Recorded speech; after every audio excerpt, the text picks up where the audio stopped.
Y nosotros a esta hora vamos a revisar lo que pasó el día de ayer en Brasil, porque finalmente serán dos los candidatos que vayan a una segunda vuelta, Luis Ignacio Lula da Silva y Jair Bolsonaro. Vamos a revisar cuál fue el resultado de esta elección que sorprendió a todos por el hecho de que las encuestas daban una gran diferencia entre Lula y Bolsonaro, 14 puntos. Sin embargo, esto no ocurrió, no fue así, y aquí están los resultados que son la sorpresa, todo lo que creció Jair Bolsonaro. Sin duda está Lula encabezando las votaciones con un 48,43% de los votos, le sigue 5 puntos abajo Jair Bolsonaro, pero con una votación que es casi 10 puntos más a lo que le daban las encuestas, y ahí están dos candidatos, ex candidatos ya, que pudieran hacer la diferencia en esta segunda vuelta. Simón Tebet, que tiene un 4,16%, y Ciro Gómez, que alcanza el 3,04%. Bueno, ¿qué es lo que va a ocurrir con estos votos? ¿Cómo va a ser esta segunda vuelta? Es lo que queremos analizar con la académica de la Universidad de Santiago, Francisca Eugenia dos Santos. Eugenia, ¿cómo estás? Muy buenas tardes. Nuevamente un gusto conversar contigo. Buenas tardes, Matilde. El gusto es mío. Muchas gracias. Bueno, Brasil siempre nos sorprende, Eugenia, pero esto que ocurrió el día de ayer no estaba dentro de los cálculos. Esta estrecha diferencia ¿cómo dirías tú que pone estos dos candidatos frente al 30 de octubre? Yo creo que todos nosotros estábamos observando las encuestas que obviamente davam como possibilidade, não, de que Lula pudera ganhar em primeira volta com 50 mais 1%. Na verdade é que o importante deste resultado é que realmente os 57 milhões de brasileiros votaram por a opção de Lula, compreendendo um programa desde uma perspectiva inclusiva, desde uma perspectiva que pudera registrar, ¿no?, lo que ha ocurrido en Brasil en los últimos años. Lo que pasó con Bolsonaro, y que ciertamente el mundo, ¿no es cierto?, piensa que hubo una subestimación de esos 10% de diferencia, en el cual Bolsonaro llega, ¿no?, con 43%, que tú dijiste que son 10% a más, pero son 5%. Creo que lo último que ha hecho Bolsonaro a través de sus medidas populistas, ¿no?, principalmente con relación a las clases menos favorecidas o la población más vulnerable, es utilizar quizás de la máquina del Estado para cambiar algunas ayudas de emergencia que yo creo que las encuestas no lograron sentir.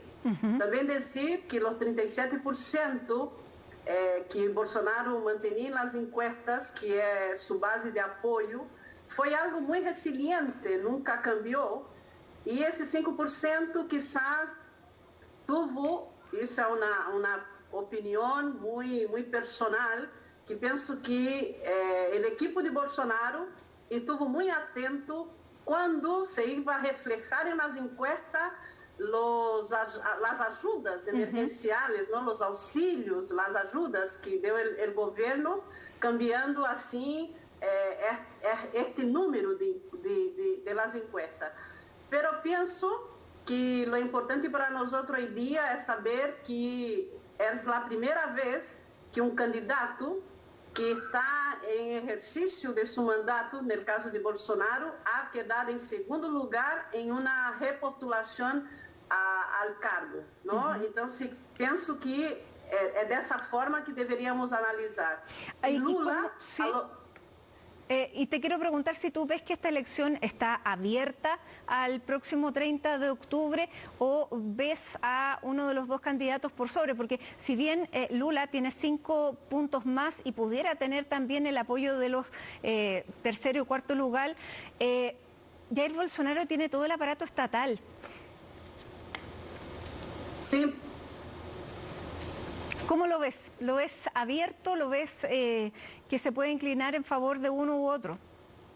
Yo creo que es bastante preocupante y el escenario que se abre es bastante interesante, pero yo pienso que la diferencia entre Bolsonaro y Lula son de 5 millones de votos. Creo que Bolsonaro tendrá que obviamente, tem toda a maquinária do Estado para sobreponer esses números, mas também penso que lo que ha hecho la extrema derecha, no solamente en Brasil, pero alrededor del mundo, es utilizar de prácticas bastante potentes, porque de repente el mundo mira a Brasil y subestima el pueblo de Brasil, ¿no? La población brasileña, pero yo creo que las prácticas de la extrema derecha han sido bastante notorias alrededor del mundo, cuando utilizan no solamente un discurso en el cual está centrado toda la selvagería, ¿no? del capitalismo más obsoleto que nosotros podemos pensar,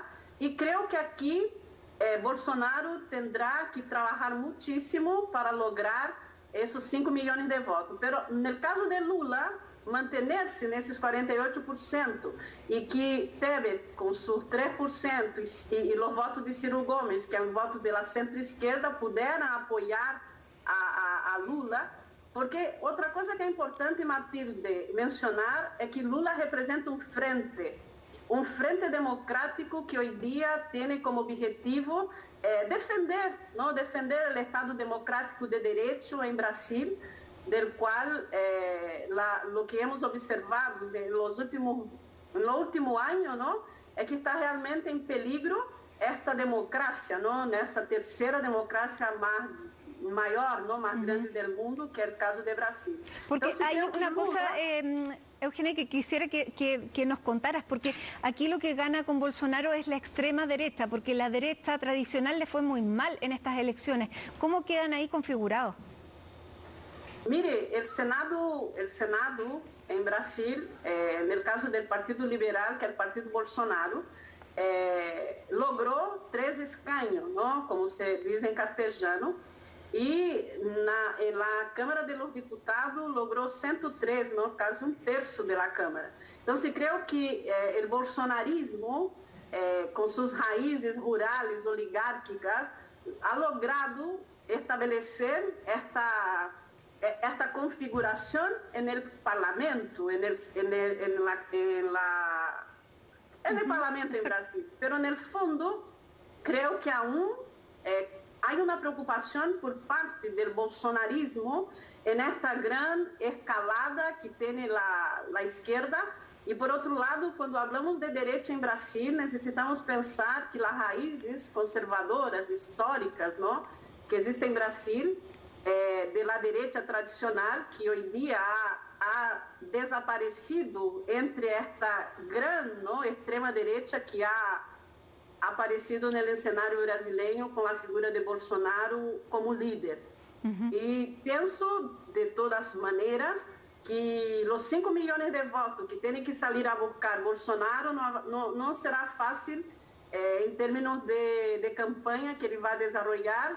Creo que va a ser una campaña difícil, que comienza a partir de hoy, y que en el caso, el frente que apoya a Lula tendrá que ser bastante central, ¿no? Más en las comunicaciones, porque pienso que Bolsonaro va a atacar exactamente la población más vulnerable, que la cual él tiene como esa pequeña debilidad, porque en el fondo quien vota en el bolsonarismo, y si ustedes notan, son las regiones más ricas de Brasil, ¿no? Entonces ahí yo creo que está centrado todo que es la oligarquía, el agronegocio, aquel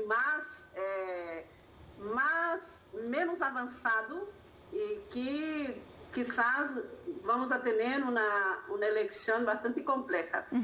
Sin duda. Finalmente, tú ves que Lula tiene, tú decías, más al centro, pero tiene que modificar su estrategia de campaña o ir más a buscar los votos más al centro, porque también hay un 10% que no, un 20% que no fue a votar.